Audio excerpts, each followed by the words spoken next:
함께 보겠습니다.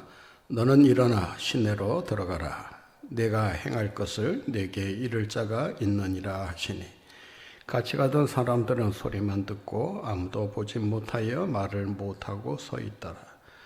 사울이 땅에서 일어나 눈은 떴으나 아무것도 보지 못하고 사람의 손에 끌려 다메섹으로 들어가서 사흘 동안 보지 못하고 먹지도 마시지도 아니하니라. 그때 다메섹에 아나니아라 하는 제자가 있더니 주께서 환상 중에 불러 이르시되 아나니아야 하시거늘 대답하되 주여 내가 여기 있나이다 하니 주께서 이르시되 일어나 집 가라 하는 거리로 가서 유다의 집에서 다섯 사람 사울이라 하는 사람을 찾으라. 그가 기도하는 중이니라. 아멘. 역사는 필연인가 우연인가 이런 제목의 책이 있습니다. 역사를 우연으로 보는 사관을 우연사관이라 이렇게 말하고 필연이다라고 생각하는 그런 관점에서 역사를 이해할 때 필연사관이다 이런 말을 합니다. 필연인가 우연인가? 우연 같기도 하고 필연 같기도 하고 어떤 일은 뜻하지 않게 왜 그런 일이 일어날 수밖에 없었을까?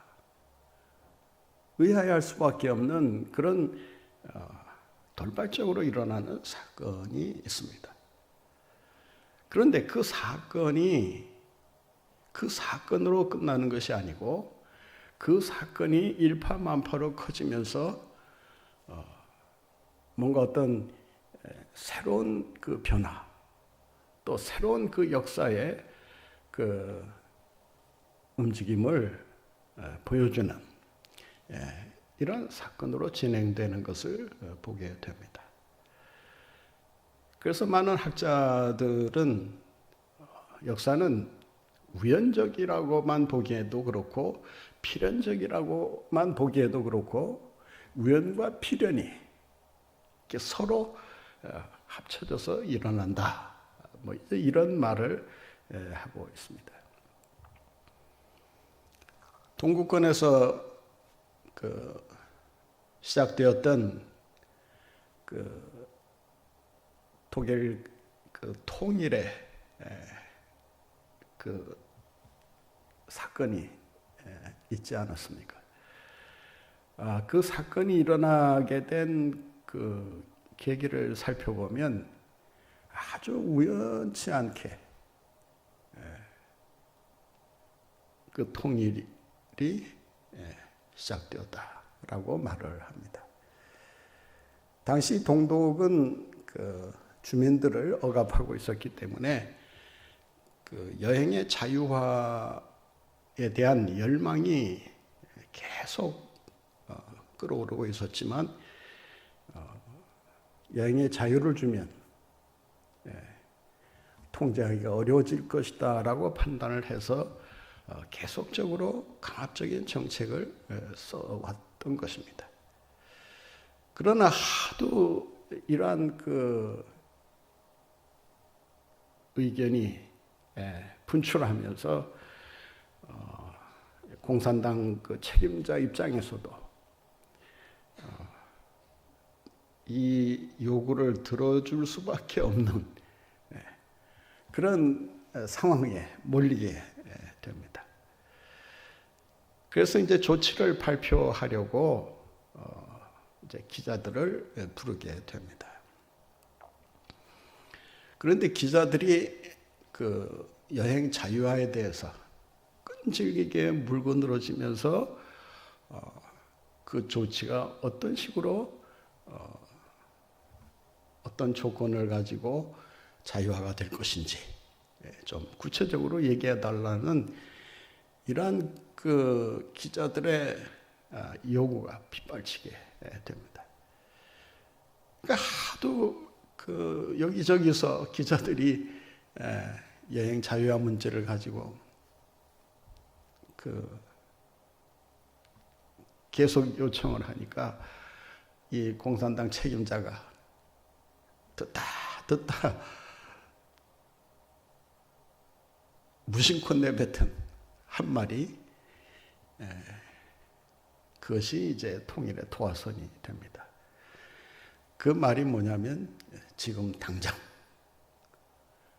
당장이라는 이 두 단어를 내뱉자마자 기자들이 그것을 대대적으로 이제 보도하기 시작하면서 주민들이 망치와 곡괭이를 들고 베를린 장벽을 향해 쏟아져 나왔다고 합니다. 그러니까 손 쓸 사유도 없이 주민들이 뭐 그냥 순식간에 몰려들어서 베를린 장벽을 부수기 시작하니까 이 공산당 책임자도 뭐 어떤 별다른 조치를 취하기가 어려워서 그냥 지켜보기만 했다고 합니다. 이런 우연적인 사건이 독일의 통일이라고 하는 이 거대한 그 변화를 가져올 수 있었다. 이러한 역사의 우연성과 필연성, 이것은 역사라고 하는 그런 뭐 관점에서도 우리가 한번 생각해 봐야 할 문제지만 우리의 삶 속에서 사람들과의 그 만남, 이런 만남이 과연 우연적인 만남이냐 아니면 필연적인 만남이냐. 성경은 예수 그리스도와의 만남을 필연적인 만남으로 이야기하고 있습니다. 예수 그리스도 안에서의 만남이라고 하는 것은 인간이 계획하고 인간이 나름대로 그 생각을 깊이 해서 그래서 만나는 것이 아니고 하나님께서 이미 그 시간에 그 사람과 만나도록 주님께서 섭리하시기 때문에 그래서 필연적인 만남으로 이어지게 된다라는 말씀입니다. 그러니까 예수 그리스도와의 이 만남을 통해서 모든 변화가 시작되는 것을 볼 수가 있습니다. 따라서 그리스도인들의 만남이라고 하는 것은 그 만남이 예수 그리스도의 만남이든 아니면 믿는 사람들과의 만남이든 그 만남을 통해서 그 사람의 삶이 변화되고 그 사람의 행로가 전적으로 바뀌게 된다라고 하는 것입니다. 예수님과 삭개오와의 만남도 어떻게 보면 우연적인 만남처럼 보이지만 그 이면에는 하나님께서 삭개오를 변화시켜서 하나님의 사람으로 쓰시기 위한 섭리 가운데 이루어지는 필연적인 만남이라는 것을 우리가 알 수가 있습니다. 여러분들이 예수님을 만났다면 그 만남은 여러분들이 의식하든 의식하지 않든 우연이라고 생각하든 필연이라고 생각하든 그 만남은 반드시 하나님의 계획하에서 섭리하에서 이루어지는 만남이라고 하는 것입니다. 그런 의미에서 그 만남은 필연적인 만남일 수밖에 없다라고 하는 것입니다. 예수 그리스도와 바울의 만남, 이 만남은 바울의 입장에서도 또 바울과 대척점에 있었던 기독교인들 그리고 교회 입장에서 보더라도 이 만남은 결코 이해하기 어려운 정말 특별한 만남 중의 만남이라고 할 수가 있을 것입니다. 왜냐하면 이 만남은 바울이 계획한 만남이 아니기 때문에 그렇다는 것입니다. 오히려 바울은 예수님과의 만남은커녕 예수 믿는 사람들을 잡아 죽이려 하고 부활하신 예수 그리스도를 전적으로 부정하면서 불순종의 길을 걸어갔던 사람 아닙니까?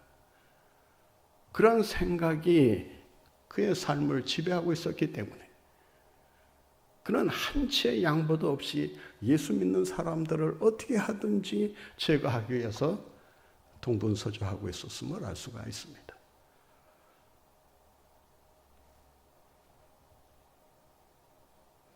핍박을 하더라도 그는 스데반의 순교 정도로 만족하지 않았다라고 하는 것입니다. 그는 그 순교가 있었음에도 불구하고 심지어 순교 현장에 그가 책임자로 서 있었음에도 불구하고 그 순교의 증인 역할을 하는 그런 중심 인물로서 그가 그 사건 현장에 있었지만 그는 한 번도 예수님을 믿어야 되겠다라고 생각해 본 적이 없습니다. 예수님이 메시아인지 아닌지도 깊이 아마 나름대로 생각은 했을지 모르지만 말씀에 비추어서 예수님의 사건을 해석하지 못했다라고 하는 것입니다.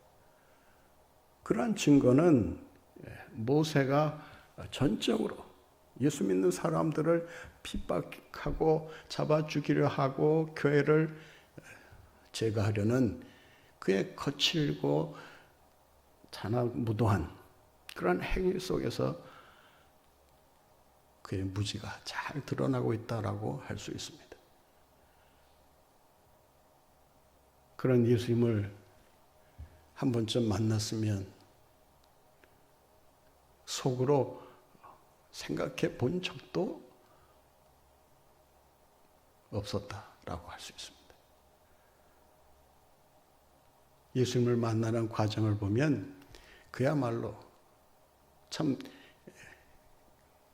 드라마틱한 아주 극적인 그런 만남으로 이루어지고 있는 것을 보게 됩니다. 이 만남을 주도하는 이가 누군가? 성경을 보면 예수님께서 직접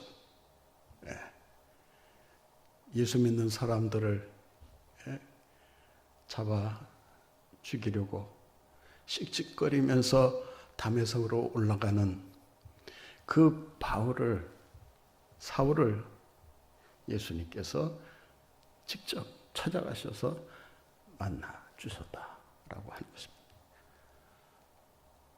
그가 예수님을 만날 만한 어떤 자격이 있어서 예수님이 만나 주신 것이 아니라고 하는 것입니다.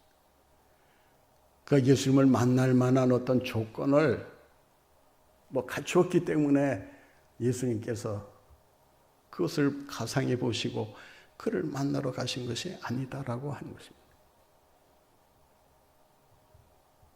이 만남을 주도하시는 이는 전적으로 예수님이었다는 것을 알 수가 있습니다. 그런 의미에서 이 만남은 은총적 만남이다라고 할 수 있습니다. 아무런 자격도 없고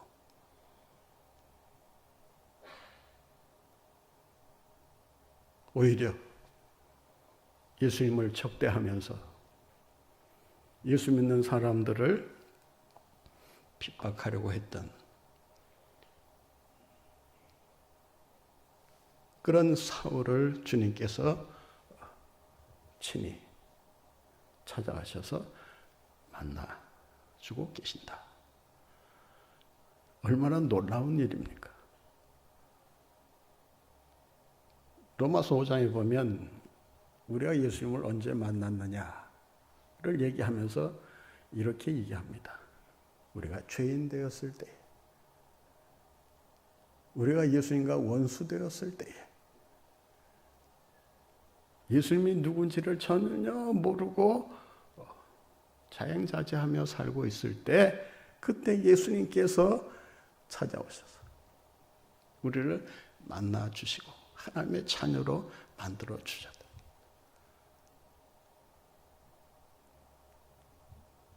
바울은 이 만남을 통해서 하나님의 은혜를 깊이 깨닫게 됩니다. 그래서 디모데에게 보낸 그 디모데 전서를 보면 1장 13절에서 이렇게 말합니다. 전에는 내가 비방자요, 핍박자요, 폭행자였으나, 비방자요, 폭행자요, 회방자였다. 그런데 14절에 보면 뭐라고 말씀하냐면, 그러나 하나님의 은혜가 예수 그리스도의 믿음과 사랑 안에서 풍성하게 넘쳤다. 그 은혜가 넘쳐서 비방자요, 폭행자요, 회방자였던 나를 완전히 변화시키셔서 사도로 나를 세워주셨다.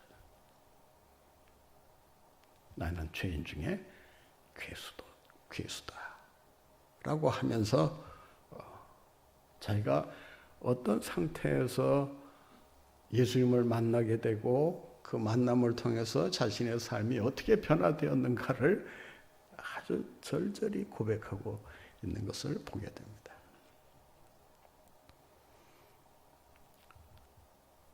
이런 체험은 아무나 하는 체험은 아닐 것입니다. 그러나 정도의 차이는 있을지 모르지만 우리가 죄인 되었을 때, 원수 되었을 때에 주님을 부인하고 주님을 멀리하고 있었을 때에 주님께서 우리를 찾아와 만나 주셨다라고 하는 이 은총적 만남이라고 하는 사실만은 우리가 결코 부인할 수 없다라고 하는 것입니다.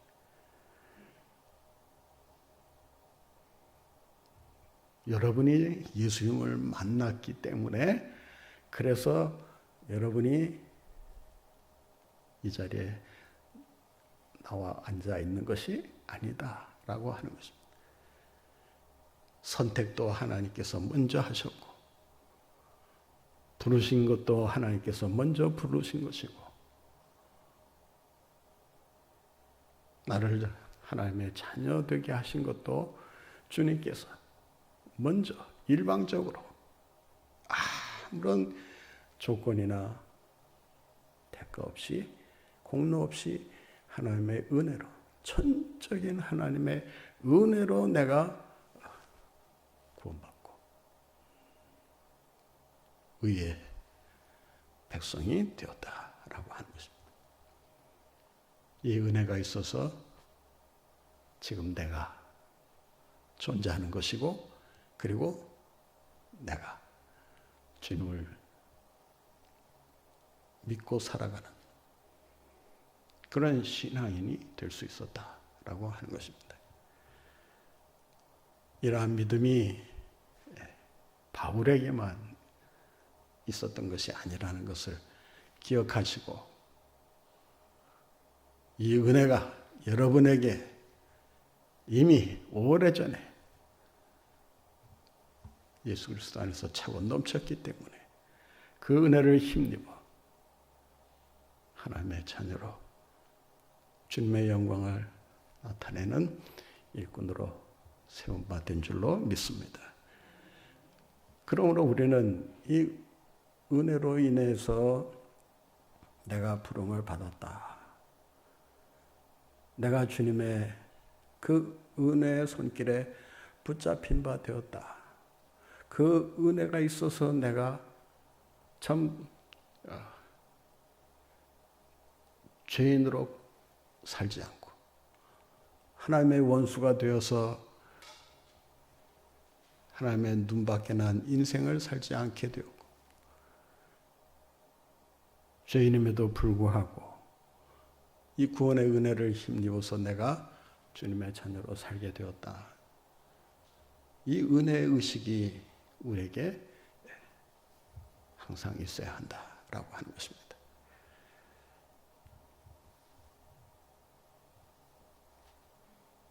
이 장로교의 그 원리를 5가지로 요약한 사람이 그 요한 깔뱅입니다. 이 깔뱅이 그 이제 장로교의 창시자라고 하지 않습니까? 그 장로교를 그 창시하면서 그가 이 장로교의 뼈대를 5가지 원리에 의해서 세웁니다. 그래서 이 5가지 원리를 그 앞에 그 첫자만 따서 튤립이라 이렇게 불러요. 뭐 다 설명할 수는 없지만 그 튤립 가운데 I, T-U-L-I-P 아닙니까? 그 T-U-L-I 할 때 I가 뭐냐면은 irresistible grace, 저항할 수 없는 은혜. 그러니까 하나님의 은혜는 그 어떤 것도 그 은혜에 저항할 수가 없다라고 하는 것입니다.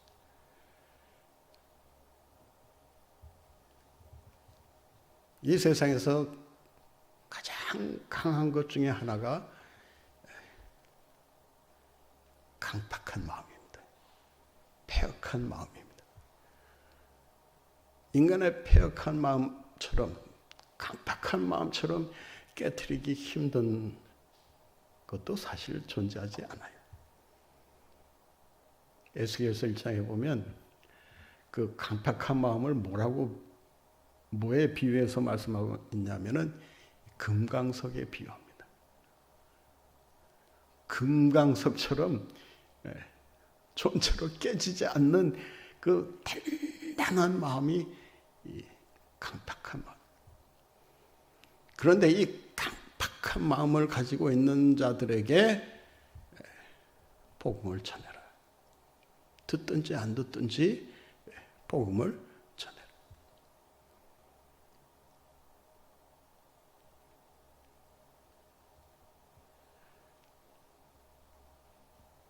우리도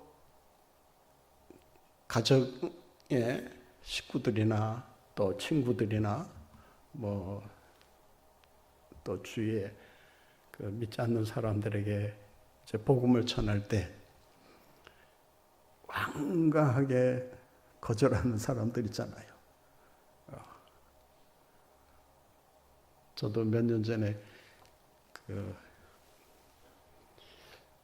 지금도 아마 있는 것 같은데 쭉 내려가면 이제 그 골목 끝까지 가서 이렇게 그 코나 돌아서 그 자동차 그 부품 파는 데가 있어요. 그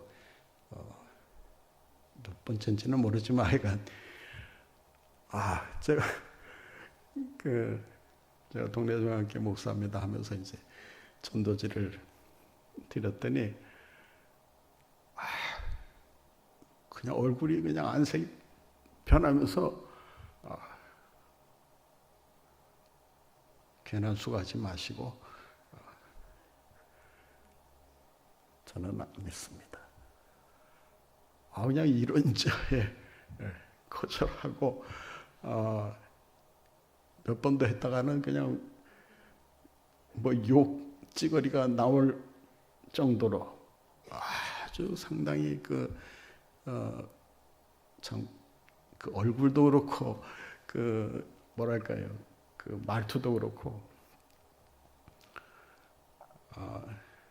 그래서 이제 몇 번 강권하고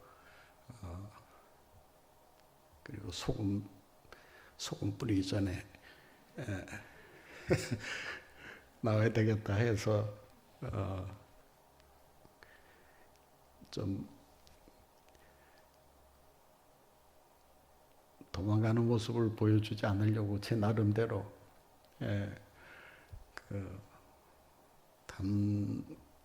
담담하게 이렇게 제가 그 전도를 했는데, 제가 그런 걸 보면서 참 이 사람 마음이라는 게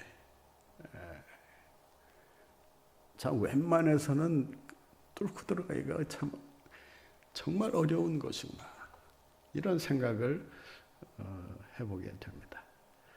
뭐 금강석 정도는 아니더라도 정말 돌멩이처럼 단단한 그런 강팍한 마음의 소유자들이 없잖아 있습니다. 아마 바울도 그런 유의 사람이 아니었나 생각합니다. 그는 자기가 가지고 있는 확신, 그리고 가지고 있는 신앙에 목숨을 걸고 그 신앙을 지키려고 했을 정도로, 그는 자기가 믿는 그 유일신 하나님에 대한 신앙, 그리고 율법에 대한 그의 확고한 그 신념은 그 무엇으로도 깨트릴 수가 없었던 강력한 그런 장벽이었음을 알 수가 있습니다. 그런데 그 강팍한 마음을 주님께서 단번에 깨트려 버리십니다. 정하려고 해도 정할 수 없는 그 강팍한 마음을 녹이는 힘이 워낙 강하다 보니까 아무리 강팍하게 싸우려고 해도 그 의지를 잃고 마는 그런 힘이 은혜를 통해서 주어지고 있는 것을 보게 됩니다. 그래서 정할 수 없는 은혜. 하나님에 대해서 아주 극렬할 정도로 정하는 사람들 있잖아요. 뭐 이유가 다 있겠지만 그런 사람들이라도 하나님께서 깨트려서 사용하려고 하시면 얼마든지 하실 수 있다라고 하는 것입니다. 그러니까 여러분 주위에 좀 여러분이 전도하거나 복음을 전했을 때 잘 듣지 않고 사사건건 시비 걸고 좀 마음 상하는 말을 쏟아낸다 하더라도 여러분 결코 포기하지 마시기 바랍니다. 하나님의 은혜가 포기하지 않는 한 irresistible grace, 정할 수 없는 은혜. 저는 참 그 단어를 정말 제가 그 원리를 공부하면서 참 많이 좋아했는데 정말 이 하나님의 이런 은혜가 있었기에 바울도 순식간에 꼬꾸라지지 않았습니까? 그 바울의 변화를 보면 참 신통방통해요. 안 그래요? 교인들 잡으러 왔다가 어떻게 됐어요? 잡으러 왔다가 오히려 그리스도에게 잡힌 바 되는 거예요. 아, 참 놀랍지 않습니까? 잡으러 왔다가 잡힌 바 되는 거예요. 박해하러 왔다가 어떻게 됩니까? 예수 그리스도를 위해 박해받는 자가 됩니다. 박해하러 앞장섰던 사람이 오히려 변해서 예수님을 위해서 박해받는 자로 자처하면서 그 길을 참 간다고 하는 것이 자, 얼마나 놀라운 변화인가.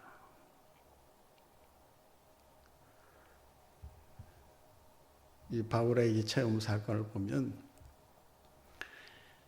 처음에는 살기 등등해서 올라가지 않습니까? 그냥 뭐 눈에 띄기만 하면, 예? 보기만 하면 그냥 당장이라도 그냥 막 잡아가서 뭐 어떻게 할 것 같은 그런 열정을 가지고 지금 올라가요. 그런데 예수님을 만나고 나서 그가 취하는 행동을 보게 되면 사나운 늑대가 갑자기 순한 양으로 바뀌는 것을 보게 됩니다. 언제 그랬냐는 듯이 주님의 말씀에 고분고분 순종하면서 주님의 인도에 순순히 따라가고 있는 사울의 모습을 발견하게 됩니다. 우리 교회 역사 속에 극적인 체험을 한 인물을 꼽으라면 김익두 목사님을 우리가 꼽지 않을 수가 없어요. 이 안악골 호랑이로 알려진 천하의 개망난이,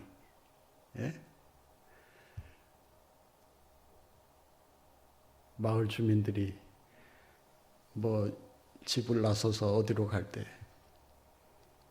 그 선앙당에 가서 반드시 이렇게 빌고 갔다지 않아요. 오늘 하루 김익두만은 만나지 않게 해 주옵소서. 얼마나 주민들을 못 살게 굴고 폭행을 하면서 주민들을 괴롭혔는지. 그가 하루는 행패를 부리기 위해 시장으로 나갑니다.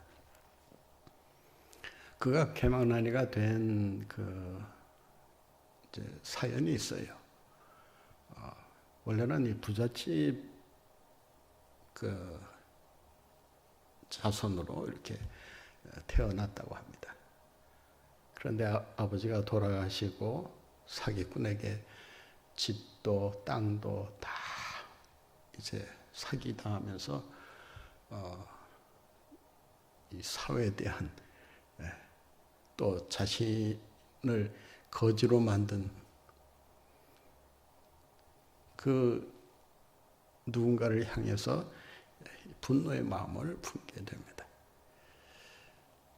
그래서 맨날 술에 쩌들어 살고 그냥 괴롭히는 것이 그냥 하나의 즐거움처럼 생각할 정도로 그렇게 못 살게 주민들을 괴롭히던 사람인데 그 시장에 갔을 때 그 수알론이라는 여선교사가 전도지를 나눠 주더랍니다.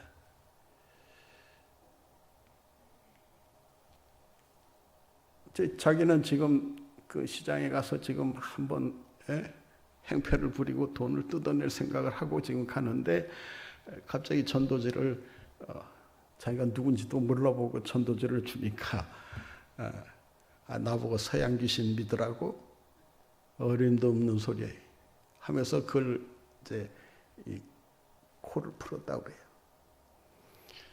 그랬더니 그 여성교사가 그것을 보면서 자기를 향해서 이렇게 이야기하더랍니다.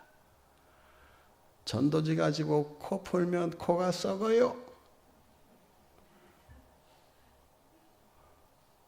근데 자기가 전에는 아무것도 무서워한 적이 없고 뭐 누가 무슨 말을 해도 다 가짜게 생각하고 무시해버렸는데 그 여선교사의 그 말이 계속 이 귓가를 떠나지 않고 그냥 계속 울리더래요. 집에 누웠어도 코가 썩습니다.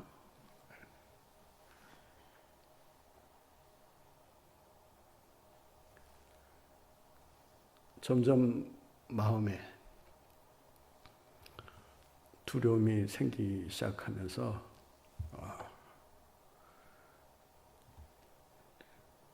교회에 대한 그 관심이 점점 커져 갔다고 합니다. 개화된 그 문명 사회 속에서 얼마든지 행복하게 살아갈 수 있는 사람인데 왜 조선 땅에 와서 저렇게 시장에서 전도지를 나눠주면서 복음을 전하는가? 자기로서는 전혀 이해가 안 되는 거예요.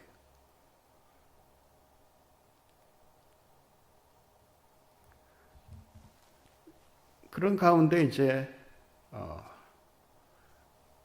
복음에 대한 말씀을 듣게 되고 결정적으로 이제 그 말씀 앞에 꼬꾸라지게 됩니다. 그분의 일화는 너무나 많기 때문에 다 말씀드릴 수는 없고 어떻든 이 개막난에서 개과천선에서 정말 미국 신문에도 보도될 정도로 우리 한국교회가 자랑하는 그런 위대한 부흥사가 됩니다. 그가 남긴 업적을 이렇게 쭉 정리해 놓은 그 책이 있는데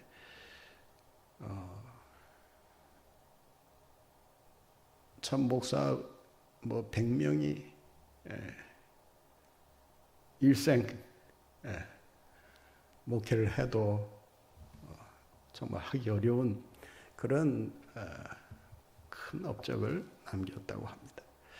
어떻든 우리가 이 말씀을 통해서 깊이 생각해야 할 것은 내 힘으로 내 능력으로 변화시키는 것이 아니라 주님의 은혜로 변화되어진다는 사실을 우리가 기억해야 합니다.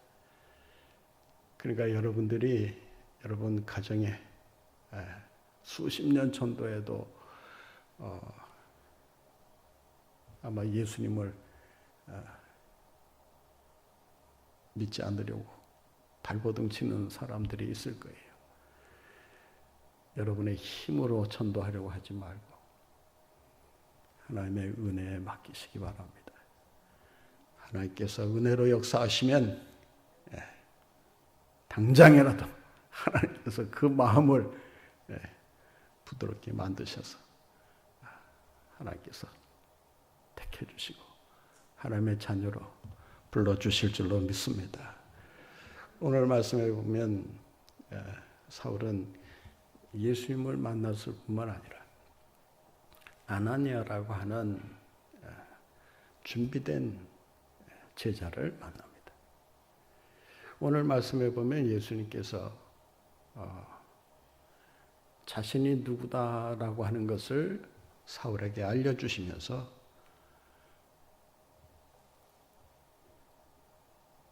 이 자리를 떠나서 다메섹 성 안으로 들어가라.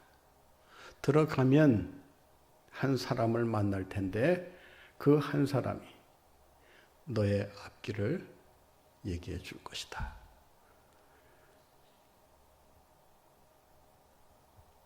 우리가 신앙생활 하는 데 있어서 예수님을 만나는 것이 가장 먼저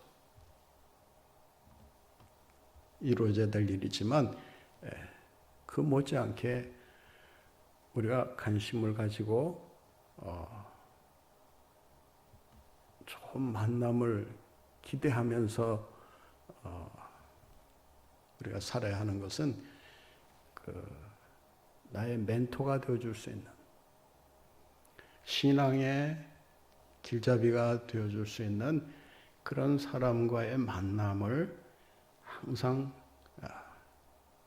염두에 두고 살아야 된다라는 것입니다.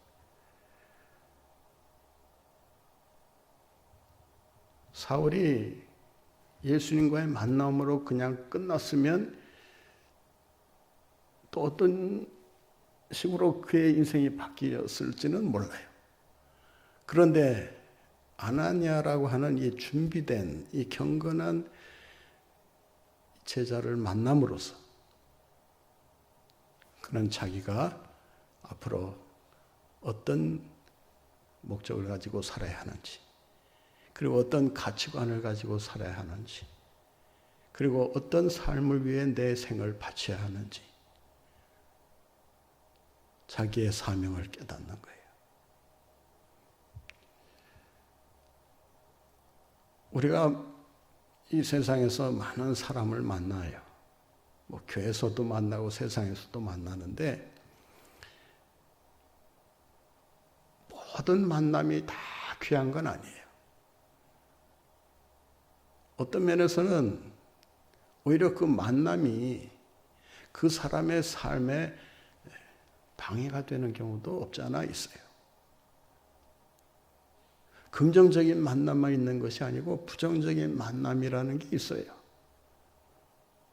그러니까 여러분들이 신앙생활 하면서 조심해야 될 것 중에 하나가 바로 이 부정적인 만남을 가지는 것입니다.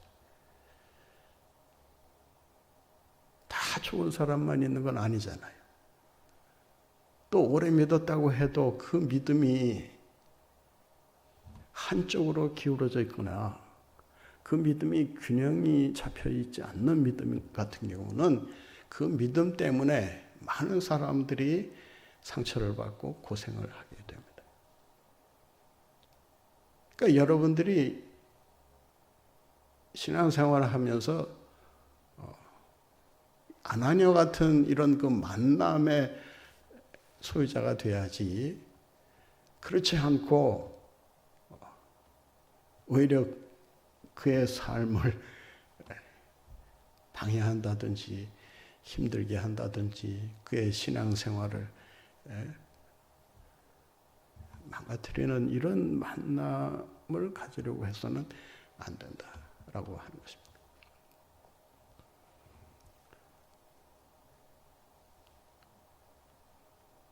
어떤 분이 우리가 이 세상에서 많은 만남을 가지게 되는데 바람직한 만남이라고 하는 것이 뭐냐? 7가지를 얘기했지만 제가 여기서 3가지만 말씀드릴게요.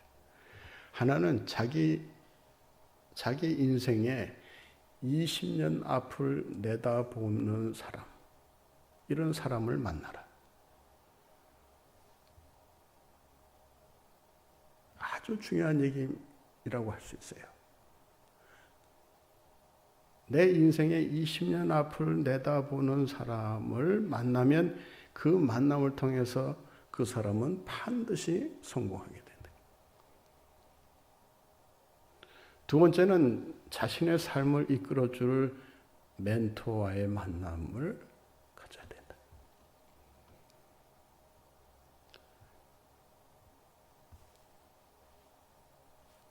본문은 아나니아와의 만남을 통해서 사울이 뭘 배웠다 이런 얘기가 없어요. 단지 그 아나니아로부터 그가 깨달은 것은 하나님께서 자기를 향하신 그 계획, 앞으로의 사명, 이방인의 사도가 될 것이다 라는 이 예언의 말씀을 듣는 것으로 끝납니다. 그런데 이 말씀이 사도 바울의 일생을 지배하게 돼요. 그런 의미에서 이 아나니아라고 하는 멘토, 그리고 자기의 20년 이후의 삶을 내다보면서 그 삶을, 그 방향을 가르쳐 줄 수 있는 그런 사람을 만났다라고 하는 것입니다.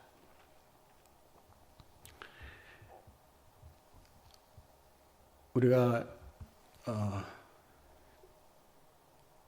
이 세상을 살아가면서 만나야 될 사람. 세 번째는 돈이 아니라 진정한 가치관을 가르쳐 줄 수 있는 사람.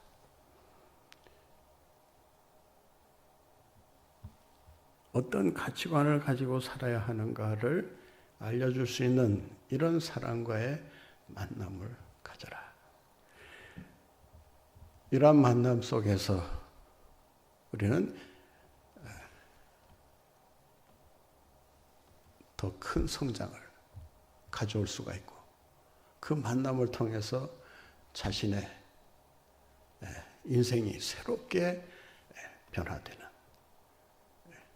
그런 새로운 인생을 시작할 수 있게 된다라고 하는 것입니다.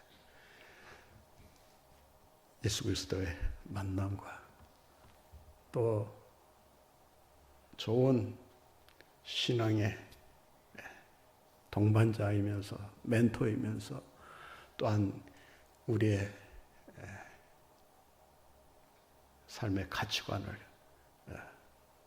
심어주면서 새로운 인생길을 걷도록 해주는 이런 좋은 신앙인과의 만남, 이러한 만남을 통해 여러분의 인생이 복되고 여러분의 신앙생활이 성공적인 그런 신앙생활이 다 되시기를 간절히 바랍니다.